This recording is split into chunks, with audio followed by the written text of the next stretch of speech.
This is J. Krishnamurti's second public talk in London, 1961.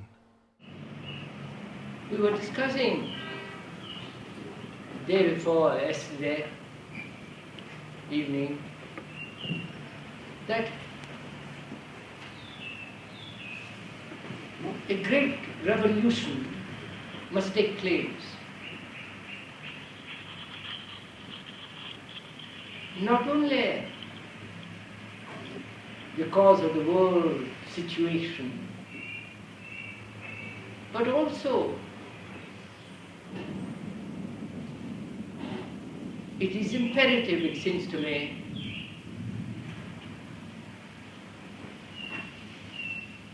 that a revolution,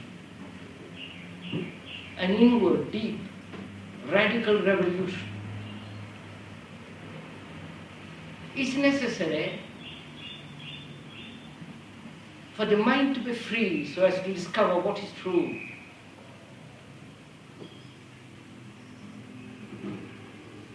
And to bring about that new mind,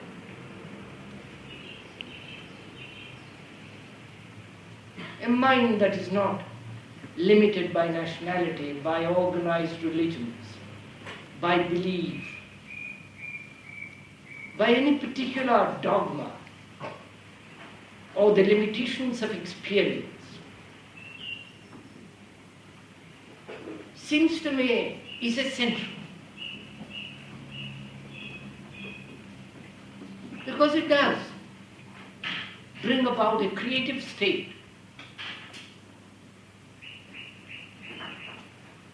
a state which is not merely the production of certain capacity to invent or paint and so on, but creative in the more deeper and wider sense.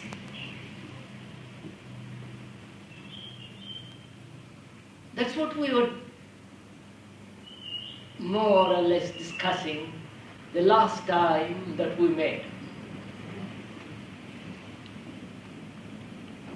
And we were wondering how it is possible to have or to bring about such a revolution.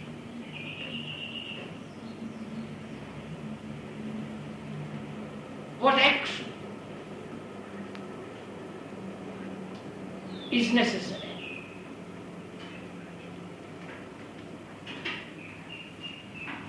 And I think we stop there. And I hope we can continue this evening along those lines.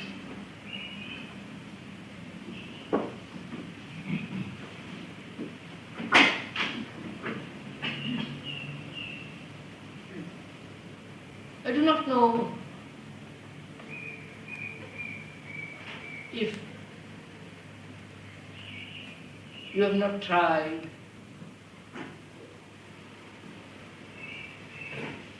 by joining various groups, various schools of thought and meditation, to find out what to do,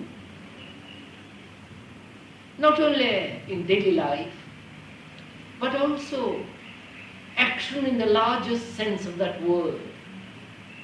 Not only at a given particular moment, but also action, a total action.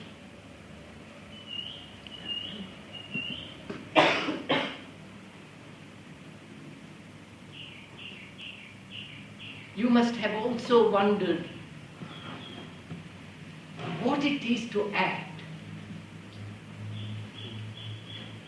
what one must do. And most of us are eager to find out what to do. I think that is fairly obvious with most of us. We want to know what to do. And perhaps that's why you are here. That's why we belong to so many groups and religious bodies and societies. What to think, what to do.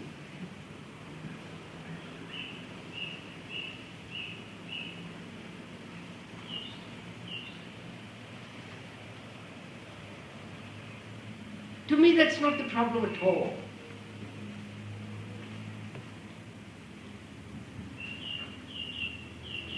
Then what to do, the mode of conduct, a particular way of life, is really very detrimental to action.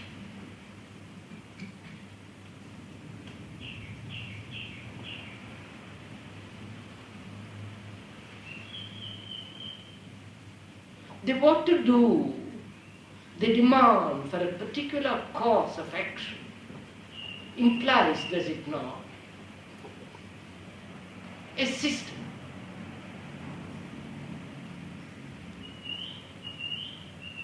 from day to day which eventually will lead to a particular goal, to a particular action, to a particular state of being.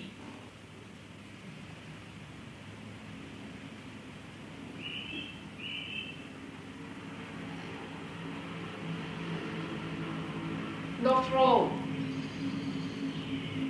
Most of us living in this mad world, chaotic, ruthless, you know what it is. We are trying to find out, through all this messy business, a way of living.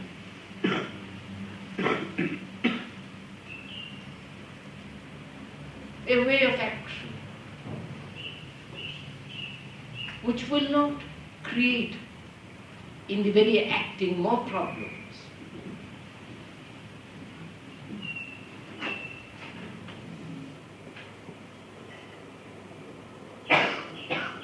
And I think to understand this really very deeply, one has to understand effort, conflict, and contradiction.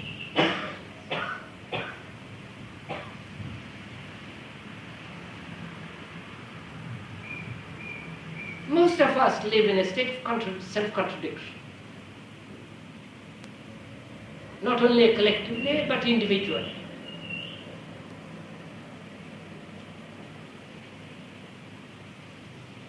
I hope I'm not making absolute statements, but I think it is more or less accurate.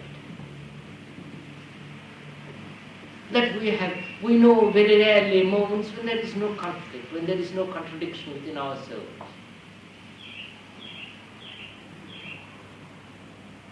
When the mind is completely quiet, and that very quietness is an action within itself. But most of us do live in contradiction.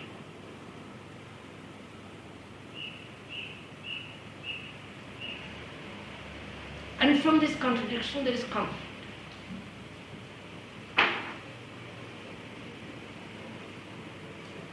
And most of us are concerned how to be free of this conflict. Not only outwardly, but inwardly.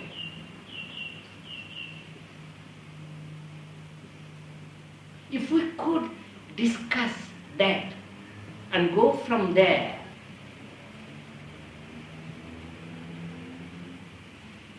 perhaps we should be able to find out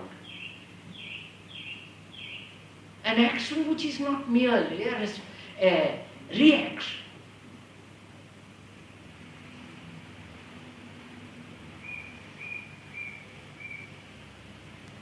For most of us, action is reaction. And is it possible to act, to be in action without reaction? And therefore creating contradiction within ourselves. I don't know if I'm making myself clear. Please, because I happen to sit on a platform, don't become... if you don't understand, let's discuss it. Let us go into it thoroughly. Because to me, conflict in any form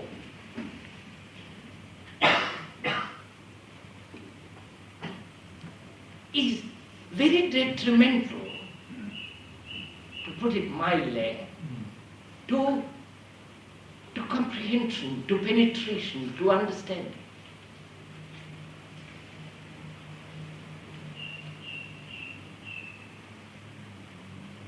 Conflict in any form.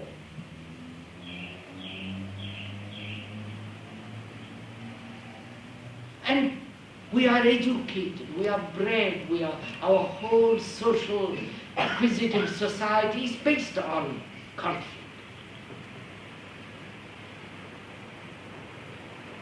On competition.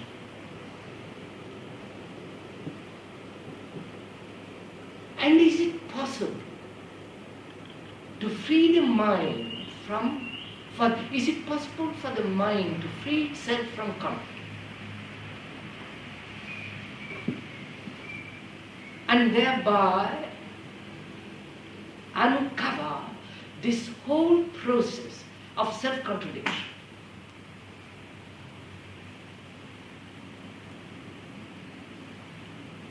And perhaps if we could intelligently discuss this, we might then understand, I think, what it is to act without the conditioning effect of experience and knowledge.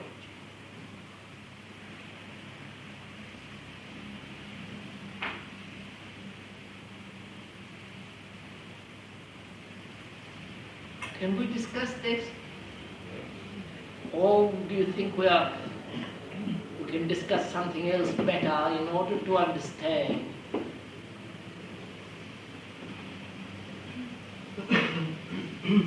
And to come by that mind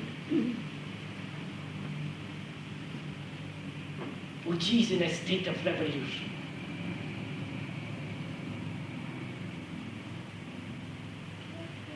And wouldn't that be sort of acting without thought? Beg your pardon? Wouldn't it be rather acting without thought? The lady asks, would that not be acting without thought?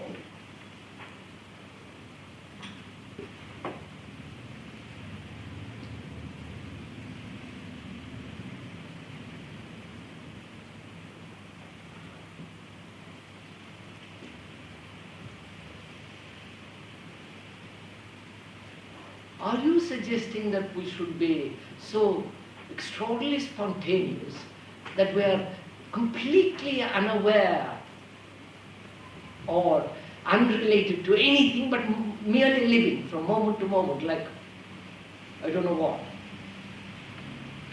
Is that possible? Doesn't seem so. And wouldn't that be rather chaotic?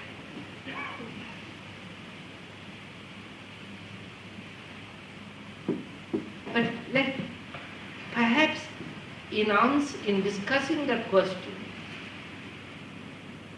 we really should discuss what is thinking.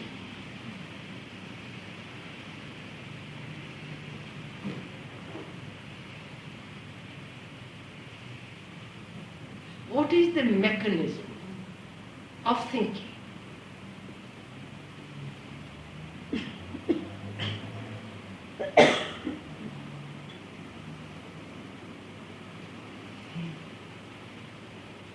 Can we discuss that today?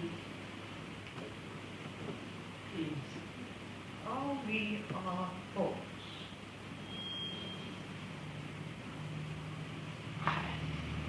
No, just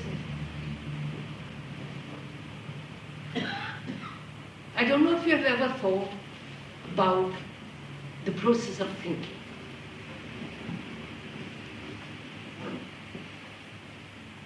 What is thinking? I ask you, just a minute, here we are. I ask you, what is thinking? I should say thinking is a nervous reaction to that which has been experienced. We can't react to something we do not know. That's how I feel about it. You know, the electronic machines think. The electronic brains, the computers, think.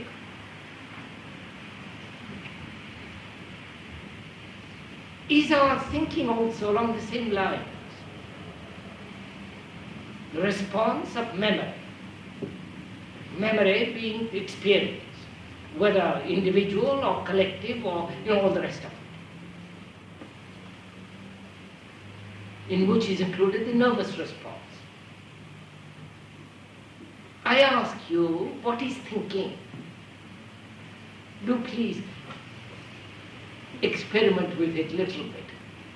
I ask you, what is thinking? Before you answer me, or answer the question, shouldn't one be aware of the process of the mechanism which replies to that question? And the reply to that question and the interval between the question and the response is the process of thinking. Surely. Between the challenge and the response, the challenge setting the motion, the mechanism of thought in motion, and the response, all of that is thinking, isn't it? Yes? Please.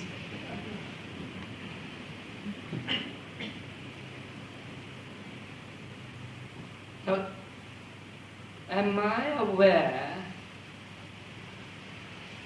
how I think? What is the process of thinking?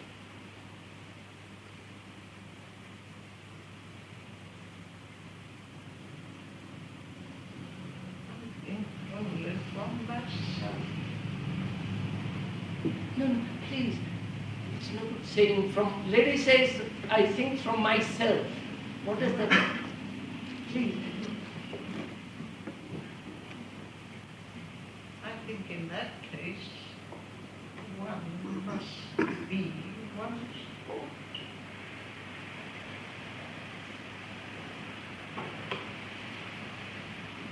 I asked you a question. Are you a Christian? Are you an Englishman? Are you English, German, whatever it is? You reply according to your belief or non-belief, according to your education condition.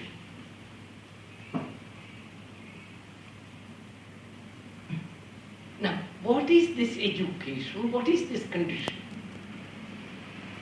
from which you respond, the background?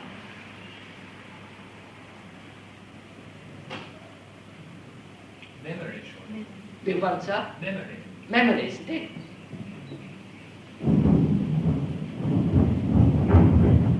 If I'm born in India and been educated there, not only in a school but by the society in which I live, I have certain experiences, certain memories, certain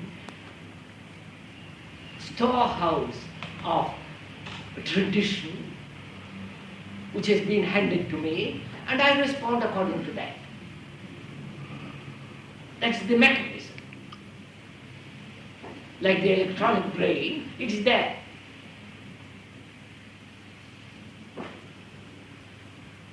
According to the various demands, I respond according to my background. what we call thinking, isn't it? Please. Now,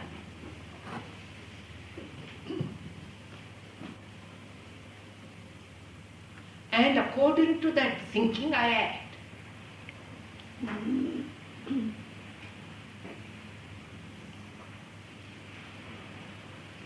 And according to that inherited or acquired experience, I live.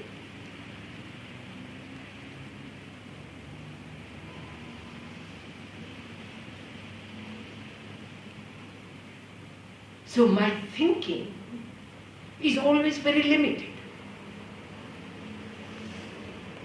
And so there is no freedom in thinking. I don't know if that... I mean, the idea that one must be free to think, or through thinking there is freedom. I think, to me, it seems nonsense.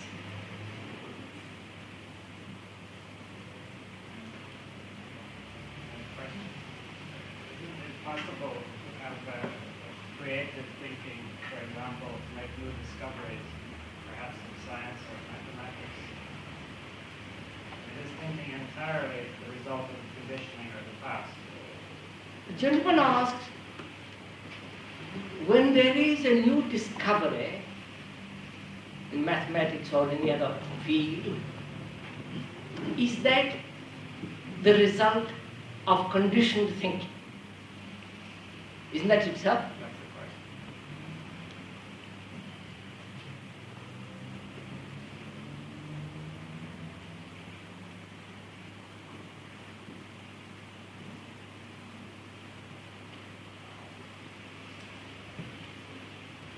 When do we discover anything?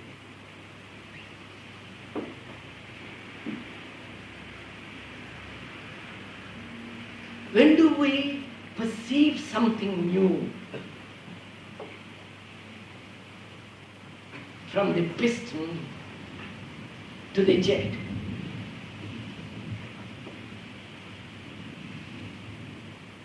When is the mind capable of seeing something new?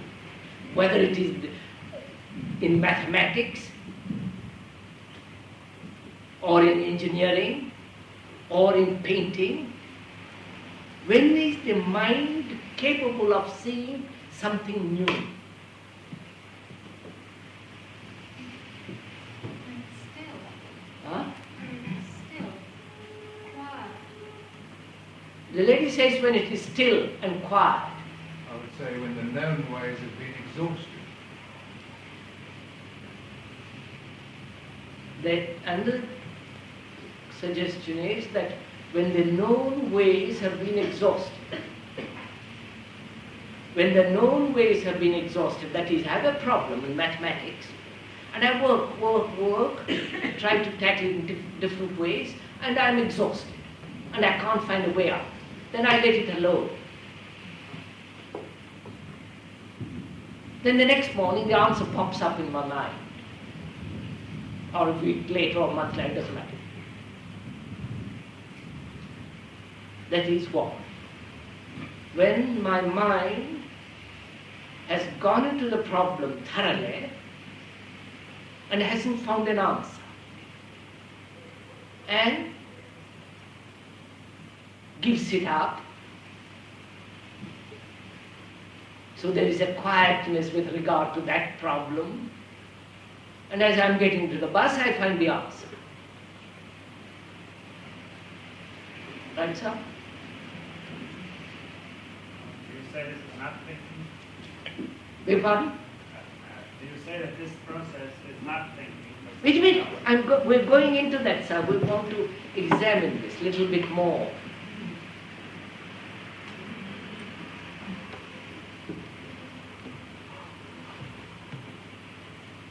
There's a lot involved in this. It isn't just at one level of the mind. the whole unconscious comes into operation also.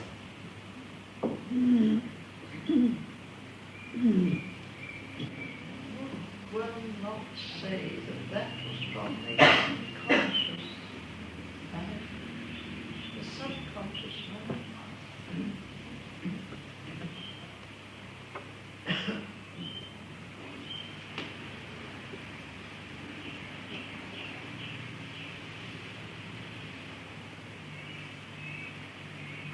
We are trying to find out, aren't we, what is thinking. And we see most of our thinking is from the background of memory, experience, knowledge, and all the rest of it. And there are moments when we see something in a flash, unrelated to the past, which may be false or which may be true. The falseness and the truth of it depending how we translate according to our conditioning.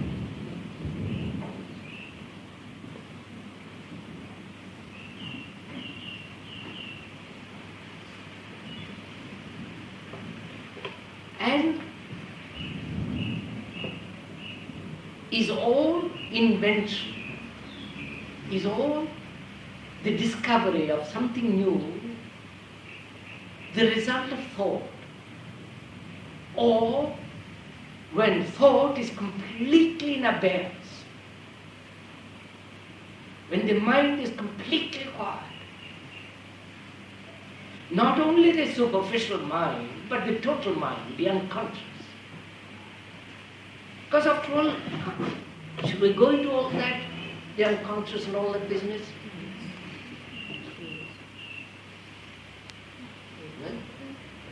Yeah.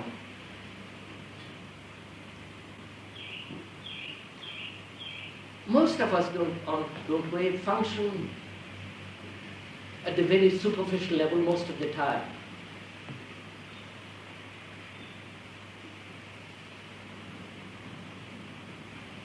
Our jobs demand a superficial activity, and our relationship with each other is very superficial.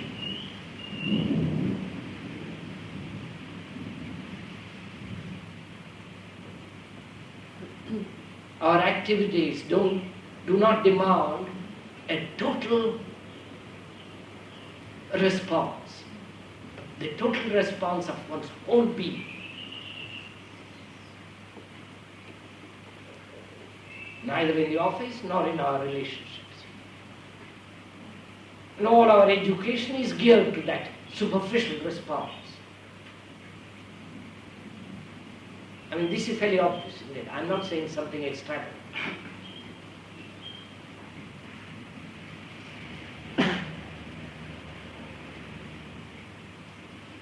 And there is the unconscious. We are living on the surface of the mind, and that is the hidden, unexplored, which is always prompting, giving hints, intimations of something, which become dreams and all the rest of it.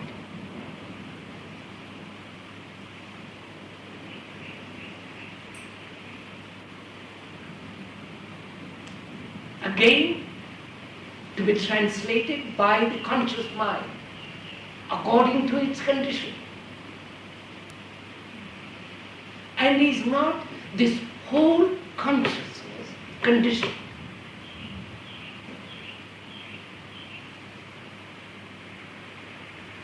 The unconscious is surely the reservoir of the rich recollections, reflections, traditions, memories, and the accumulated knowledge of man. And it is there.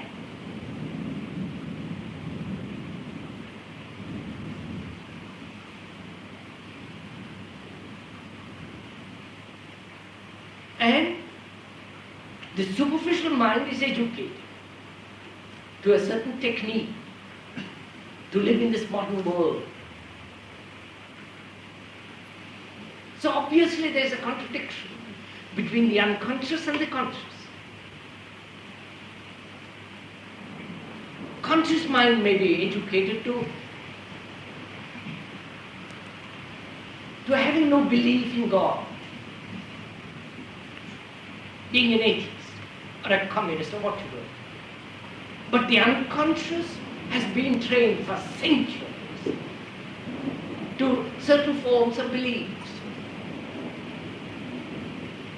And when the crisis comes, the unconscious responds much more than the conscious mind. You know all this, don't you, sirs?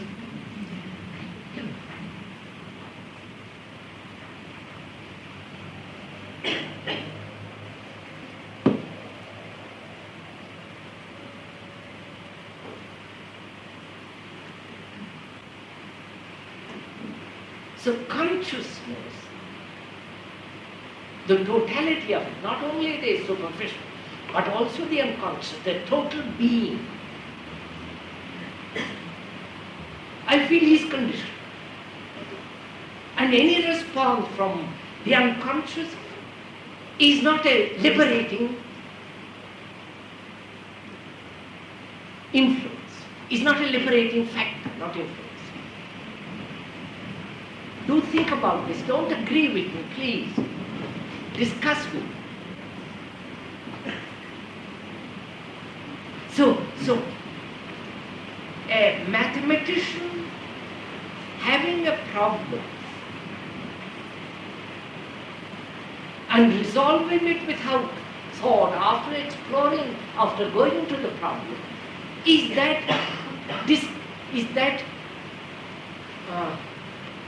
solution of the problem as something new, totally new, not generating, not springing from the unconscious. It's actually old stuff, isn't it? Really comes from the unconscious. It's not really new, is it? You see, we must be very careful here, if you don't mind my asking, that we mustn't become speculative.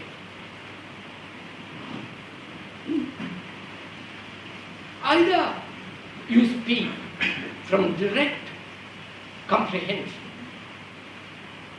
after exploring into this whole business, or you are merely repeating what somebody has told you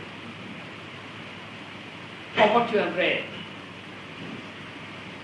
If we could for the moment, or perhaps forever, discard what other people have said, Jung, Freud, and all the rest of the analysts and psychologists and the whole gang of them, if you could brush all that aside, if you can, I don't know if you can, then you will be able to find out for yourself directly whether it is possible for the total consciousness to be free of its own conditioning, or it is not at all possible. If it is not possible, then the total consciousness has to be made better, more worthwhile, more good, more better citizen, and all the rest of it. I don't know if you're following what I'm talking about. Yes, yes. If I'm making myself clear. It's like living within prison and decorating the prison. Whether the brain is washed by the communist, by the Catholic, by the Protestant, or by the Anglican or the Hindu is the same.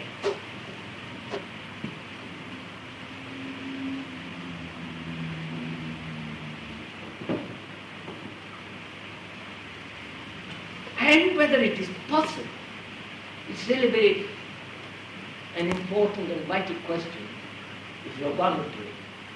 That is at all possible to go beyond this consciousness which is conditioned, which is limited.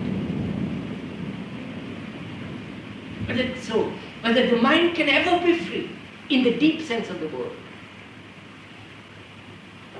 There are those who say it is not possible because the mind is the result of time, of circumstances, of influence, of environment, and therefore it is just a slave to the environment, to time. And all that we can do is to shape it better, mold it in a better mold, either in the communist mold, or in the democratic mold, or in the world mold, whatever it is. So, the mind will always remain a slave.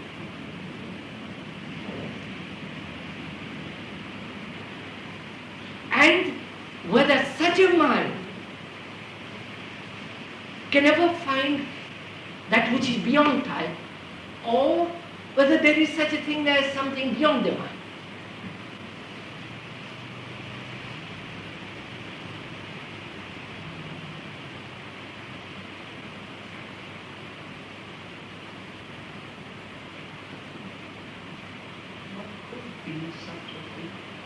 The lady asked, what could be such a thing?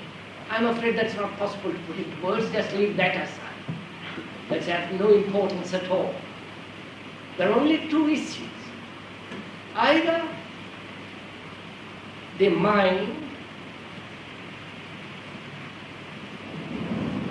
is capable of freeing itself from all influence, and therefore from all environment,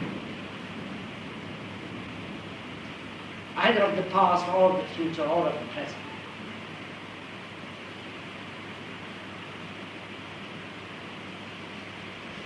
Or it is not possible.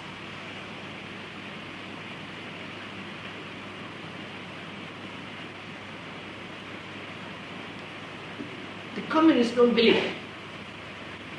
It is possible. Nor the Catholics, nor the religious people.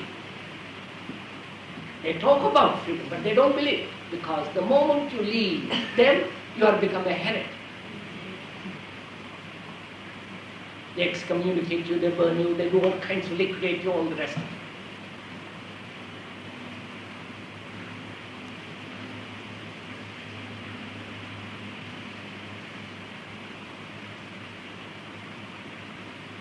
And is it possible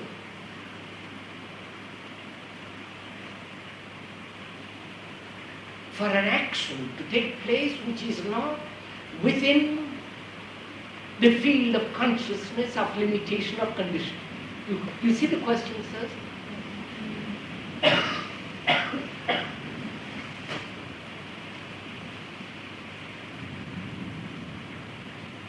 The experience of most of us is that it isn't possible.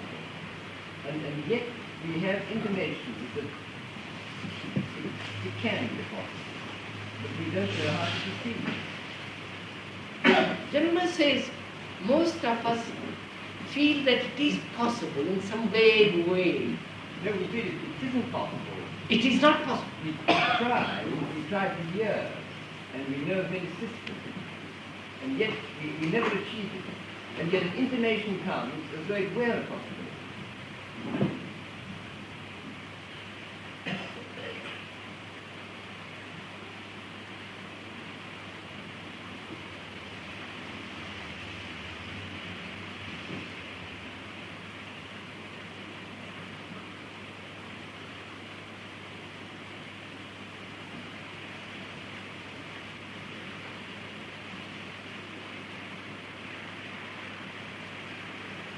Are you waiting for me to...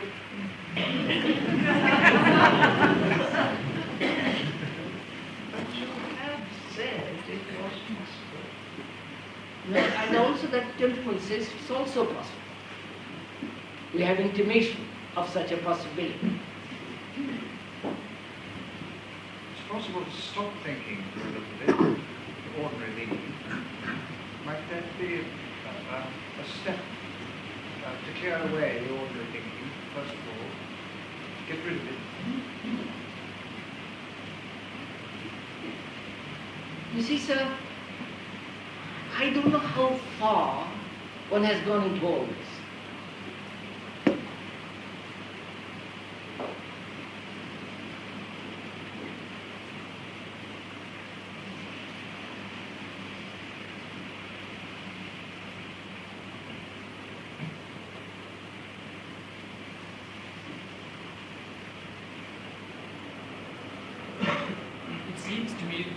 unconscious mind is a tremendous difficulty. I'm sure the conscious mind can be free. I know the conscious mind can be free. It's the difficulty of penetrating into the unconscious which I find so difficult. Just miss up. Got here.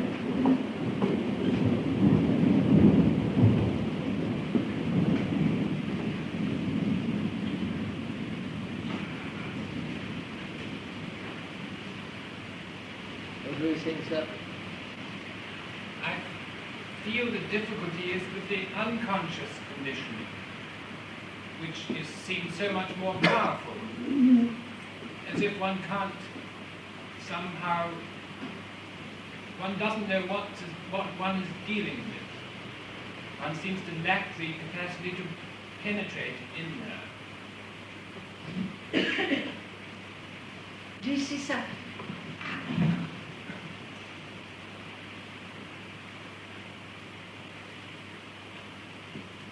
Is it possible, by analyzing, going to the unconscious, step by step, unravel, and thereby go beyond it? Is that possible?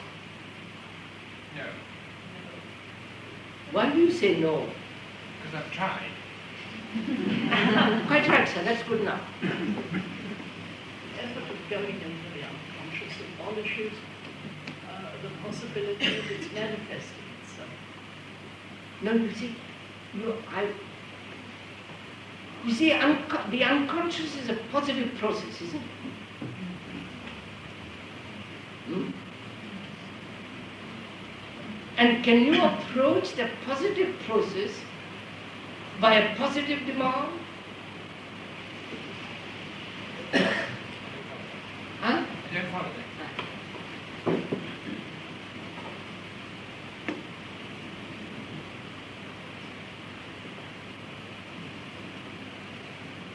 Consciously, I beg your pardon?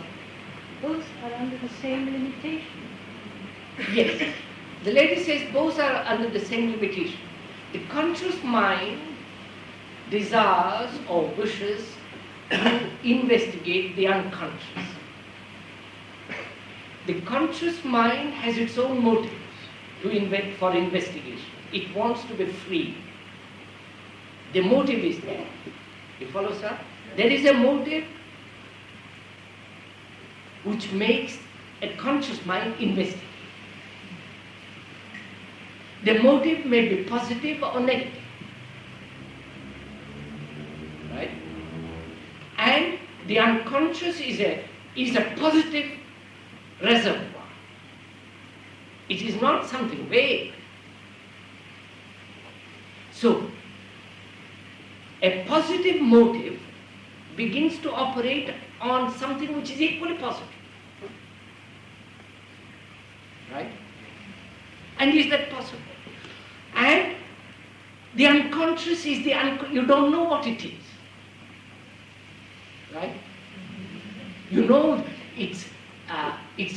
through its intimations, through hints, you know what you have read about it.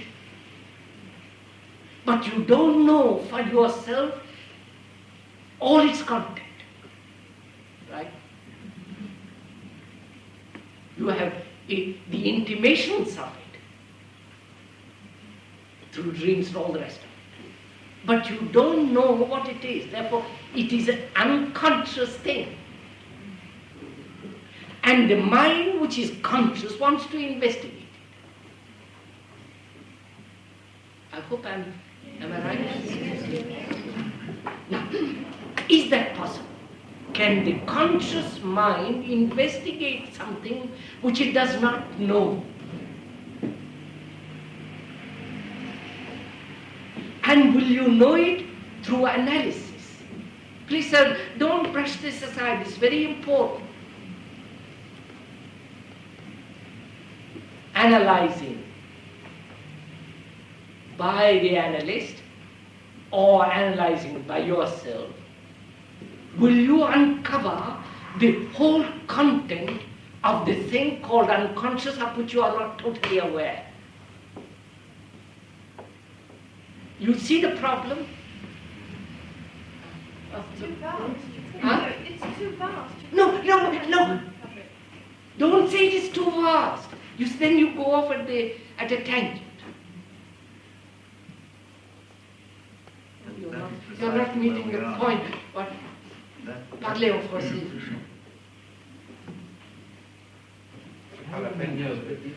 On ne fait pas assez d'efforts pour comprendre. Pardon? Je crois que nos amis ne font pas assez d'efforts Bien, pour bien. comprendre.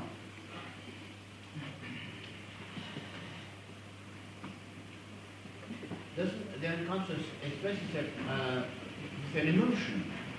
So you can meet the emotion. No, whether it expresses through emotion, whether it expresses itself through dreams, hints, intimation. Then there is a relationship between the thought and emotion, which has to be investigated, which has to be met. Now what? Wait a minute, sir. You see, you are now saying investigation. Who is the investigator? Wouldn't it be a little more fruitful if we did discuss that of which we're immediately aware, that is our thinking, at this time, consciously, rather than possibilities of what's going on in the unconscious mind? I was coming to that by going through the... Sorry. All right, sir. Can't we go where we stopped just now? On the same road? You see, I do not know if you have gone into the process of thinking. I'm coming to your questions. Into the process of thinking. If you have gone into it, you must have gone into this whole problem of the word. And is there a thinking without the word, without the symbol? The symbol being in the unconscious as well as in the conscious. And whether there is a thinking without the symbol at all.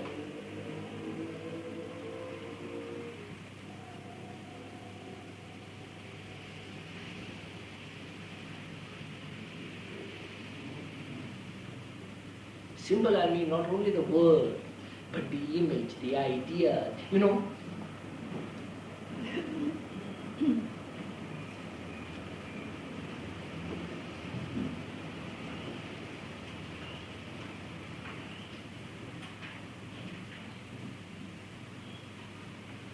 Now, I want to say something, perhaps you won't understand it, or you will say, what the dickens are you talking about? I think the process of investigating into the unconscious is a false process. I think one has to break away from that whole idea of analysis. Because the instrument of analysis is wrong. Not only, the gentleman says it, not only the instrument of analysis is wrong, but I want to suggest that analysis itself is not the way out. That there is a way which is immediate perception.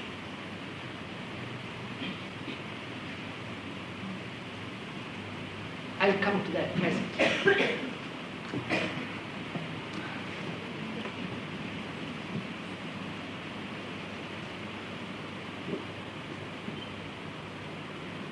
Can you say something about immediate perception? Because that's just what we don't understand.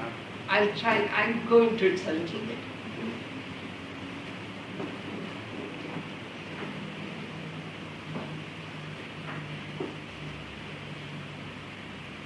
So let's be clear first that thinking is mechanical. Right, sir? We all see that. Now, wait a minute. What do we mean by seeing? You agree? You said yes. Now what do you mean by yes? I said that all thinking is mechanical. because it is the response of memory, response of knowledge, response of experience. And therefore all thinking is from the background of this, with this background, which is conditional, right? And therefore thinking can never be free. Therefore it's always mechanical. When I said that, and you said yes, I see. Now, wait a minute, what do you mean by saying I see? Because please, this is very important. Because we are coming to the question of perception, seeing direct. Now what do you mean when you say I see? You just now said yes, I see. What do you mean by that? Something inside you makes you realize it. Something inside you makes you realize. Just a minute. Something inside you also makes you realize that you must be a nationalist. Something inside you also believes that there is a God, that there is supreme, etc., etc., etc. Do you follow? If you depend on something which tells you from inside, then you are apt to be also have illusions. Great many politicians talk about hearing the voice of God. And obviously a nationalist, a politician of any kind, of any genre, can never hear the voice of God. So similarly, we may hear voices according to our wishes. So I want to please stick to this point, if you don't mind, for a few minutes. What do you mean by seeing? How could you explain this? Every explanation would require words or thoughts. Because you ask us to explain. No, sir. Look, I'm not trying to ask you to explain in words. Do you know when you say I see, what it means?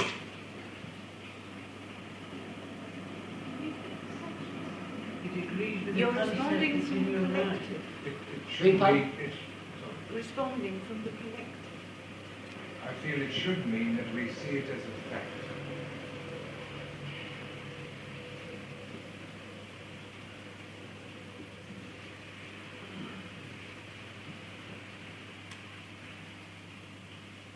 Now wait, just a minute. I say nationalism is poison. Do you see that as true? Yes. Huh? Yes. Huh? Yes, it Yes. agrees with the concept. Wait. Just a minute, please. You say yes. Obvious. Obvious. And I say to you, to belong to any society, to any organized religion, to have any belief is detrimental. To discover something new. Do you see that too? Not so clear, sir. Not so clearly. Wow. Do think it out, please. Go into it. Because the society may be trying to discover something new in itself. Beg pardon? The society may be trying to discover something new in itself. The lady says society is trying to discover something new within itself. Can it? Who is society? Exactly. I don't want to enter into but please, sir, I put to you something very. You say nationalism is a poison. I say nationalism is poison. And you agree. You say yes. I see that very clearly. To me, I see very clearly to belong to any group, racially, socially, intellectually, religiously, is equally poisonous. May I say, sir, that I belong to a group which is working for the United Nations, and it seems to me, my present way of thinking, that that is a good thing. Sir, He's working for the disunited nations. huh? He's working for the disunited nations. There's no such thing as the United Nations. Quite right, sir. Quite right, sir. You see, you see how we are. I'm asking you a question, and you're going. If you don't mind my pointing out, you are on the defensive.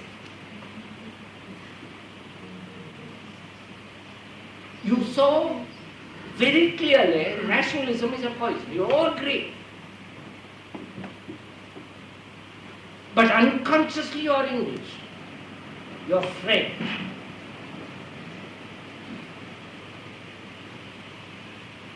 It is there rooted. But you say, yes, I see. But you don't equally see with same clarity that belief is a detriment, is destructive to discovery. So, look, I want to find out if there is a God. I really want to find out. You understand? If there is or if there is not. And therefore, I must brush aside every concept of God. Not only consciously, but unconsciously. I must tear out all the roots of Hinduism and Buddhism and all the culture in which I have been brought up to find out. There must be no shelter. You understand? There must be no refuge behind which I say, I'm doing good work. Because my intention is to find.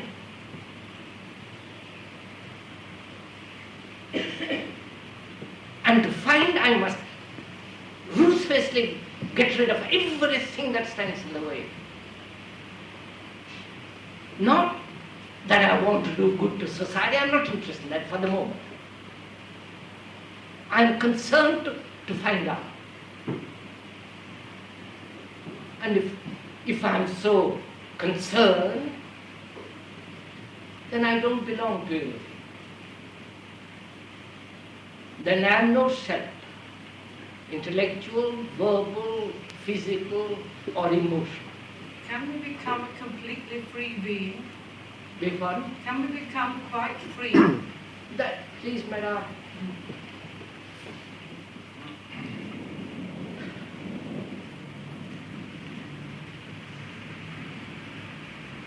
In the same way, I want to find out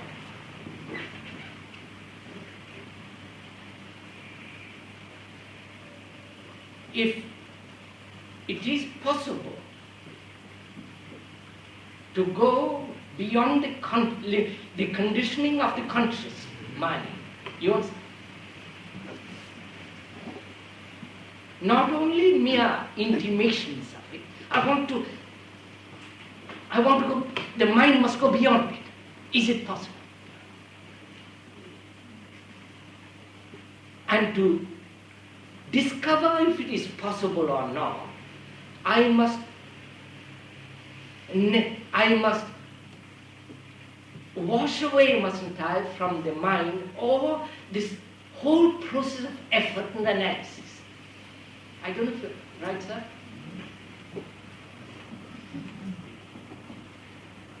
I think the great difficulty is often in that process when we have to meet and talk with people who are not experiencing the same thing. One is so isolated. Oh, that's irrelevant, sir.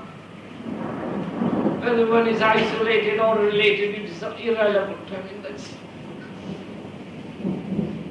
No, please, sir, you're missing my... I'm not making myself clear. We started out this discussion with what to do.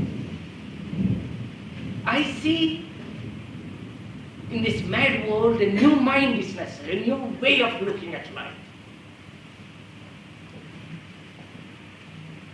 not according to the communists, but a new way. And that new way must be born out of a complete revolution. Not the revolution of the communists or the socialists, but a revolution. A revolution from the past. A total cutting away from the past. And the past is the unconscious as well as the conscious. All this sound rather crazy, but you know what it means.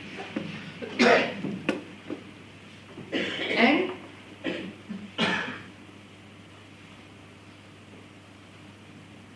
is it possible to do this?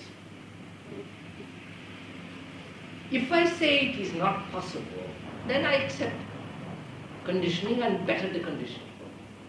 Make it a little more habitable. If I say it is possible, then I must be aware of the implications of all this. Aware, not enter into it. You understand? I don't know if I'm making myself clear.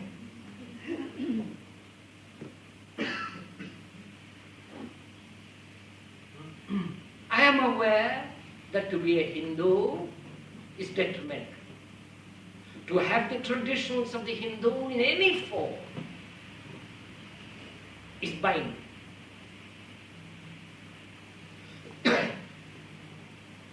And to belong to any particular organized group of thought is poisonous. I'm trying to find my word. And to make an effort still belongs to the past. Because our whole education, our structure, our ideas is based on acquisitiveness, which is effort. I must be more, I must be less, I must achieve, I must not, I must. All that involves effort. To be or not to be. I see the implication of all that, not analytically, not through deduction or induction. I see it. When I use the word I see it factually, not emotionally, not sentimentally, not intellectually or verbally. I see it. I see as I see that microphone.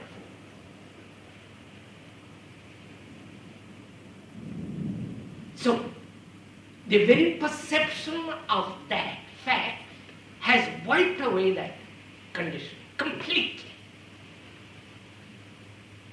I wonder if I'm conveying it. Don't agree with me, please, for God's sake. This is not a social game.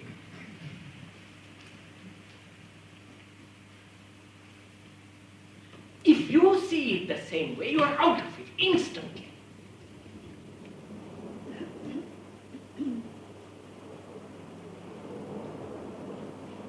We're bound to our conditioning by our duties in society, in family. The gentleman says, quite right, the gentleman says we are bound by duty to our family, to society, to the job, to the country, to the religions in which we have been brought up and all the rest of it.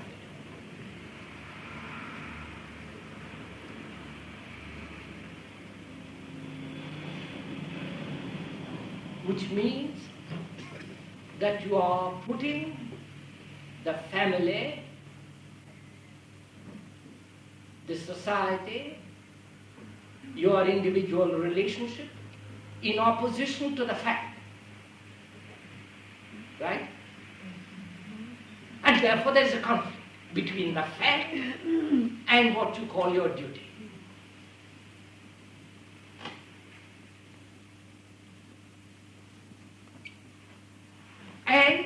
To escape from this conflict, one joins monasteries. One becomes a monk. Or one inwardly becomes isolated. Builds a wall and lives in it.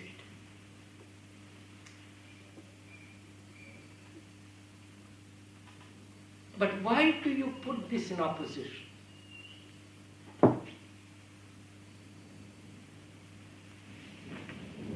We're afraid. Go in to find out. Is there an opposition? Because it seems that what is needed is to see something rather than to do something about it. And whatever one's duties are, surely one can see whether the thing is true or not. No, sir. You see, sir, when you use the word duty, responsibility, you have put yourself in opposition to freedom.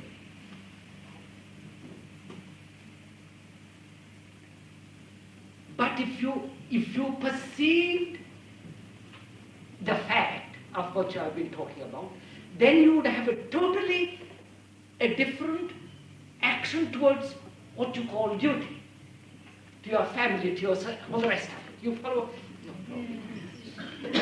No.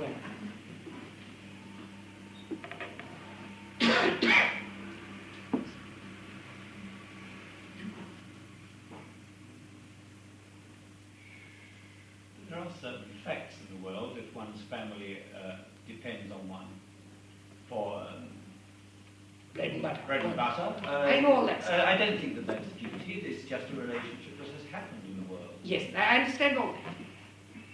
But I used the word on this. Yes. You see, I'm trying to get back, perhaps forcing the issue to action.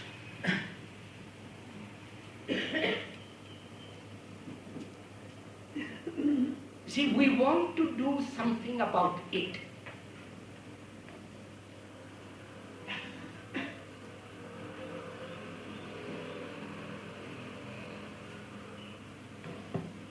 You understand, sir? I know several people all the world over who have disciplined themselves ruthlessly because they want to find out, they want to see. They have renounced, they have isolated themselves, they have done everything according to the religious edicts, to what has been told to them, and made tremendous efforts. And there at the end of it, there are dead human beings, dead, withered.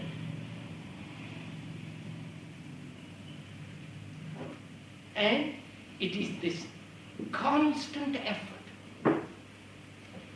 to become, that has destroyed them. To become according to a pattern.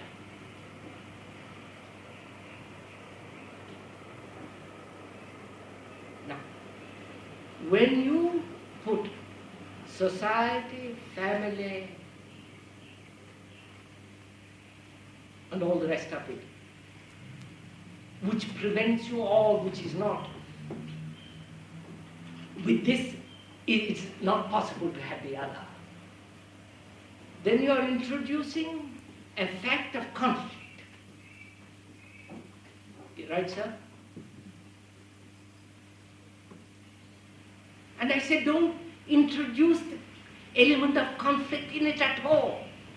See it, and that itself will take care of the other. I don't know.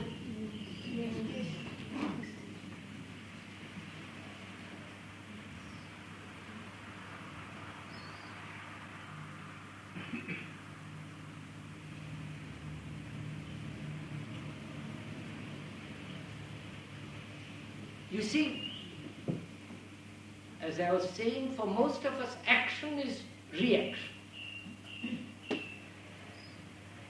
flatter you and you respond. I insult you, you respond. Our action is always reaction. I am talking of something, action without reaction.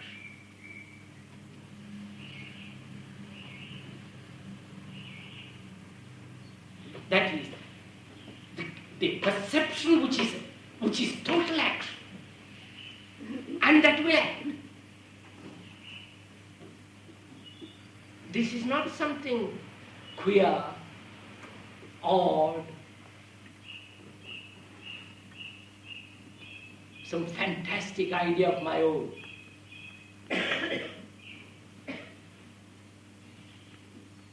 But if you have gone into yourself, if you have observed the world, if you have watched people, the great ones and the little ones,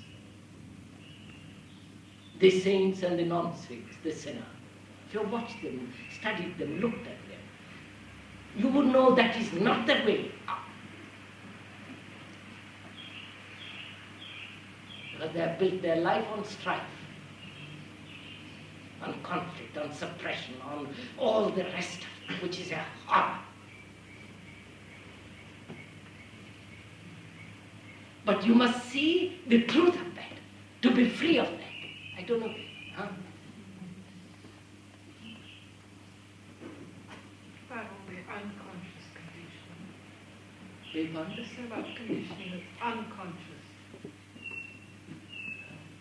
The lady says there is so much conditioning which is unconscious. You see,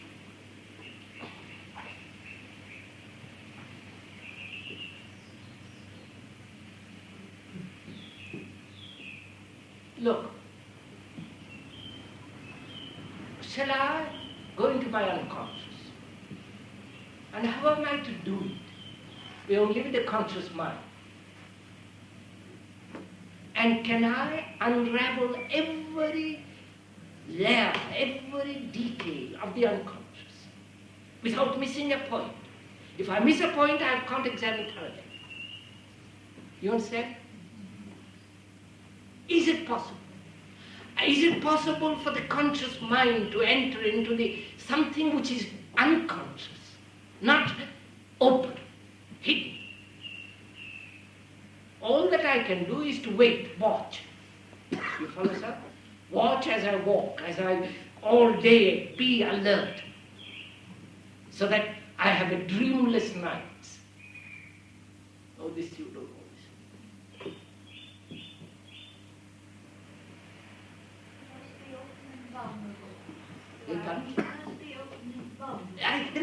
Now the lady says we must be open and vulnerable. The must is a detriment. The must implies effort. Oh, sirs, don't you see? It's simple enough what I do. So, we began by talking about a revolution which is not the result of calculation and thought. Because thought is mechanical. Thought is a reaction. Communism is the reaction to capitalism and all the horrors and all the rest of it.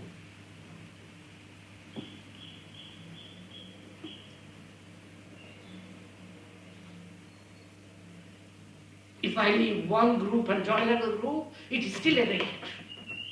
If I give up Catholicism, become a Hindu, it is still a stupid reaction. But if I see the truth, that to belong to anything,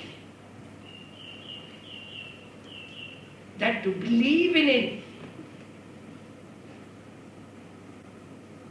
that to have belief as security, prevents perception. If I see the truth of that, then there is no conflict.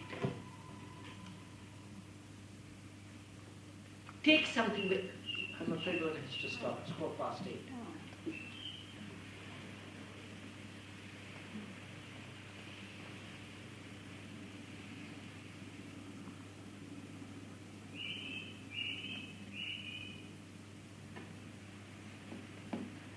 continue next Sunday morning. But if we could go into this question of action, for most of us, action is inaction. You understand? Which is reaction.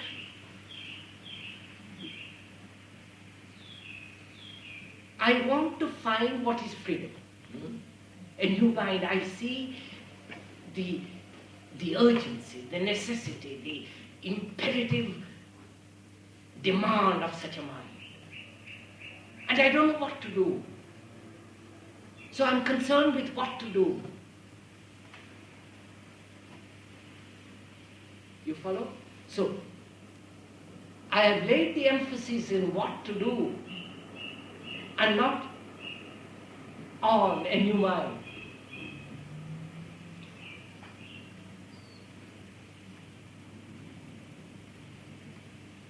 And the what to do becomes all important.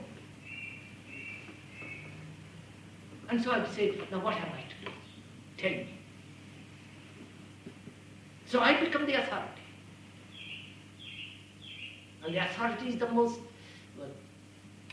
poisonous thing in the world.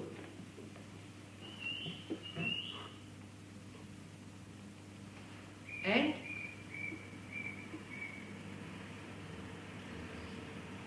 if we realize inwardly, see the fact that all our action is reaction, which is I want to arrive, I want to achieve, I want to become something. And from that motive, with that motive I act. It's still a reaction. Can this mind realize that fact? Realize that fact, not what shall I do if, what about my family, my job, my this and that. But do I see the fact of it?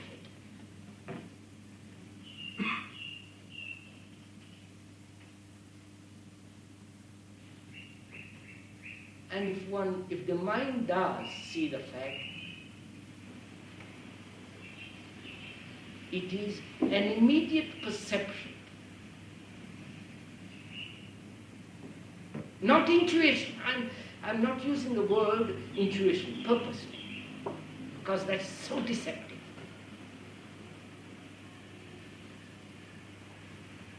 To see a fact without translating in terms of the old.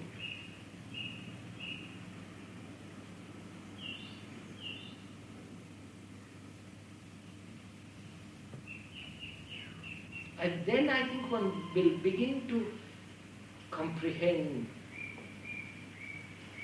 perceive what is action, which is not reaction.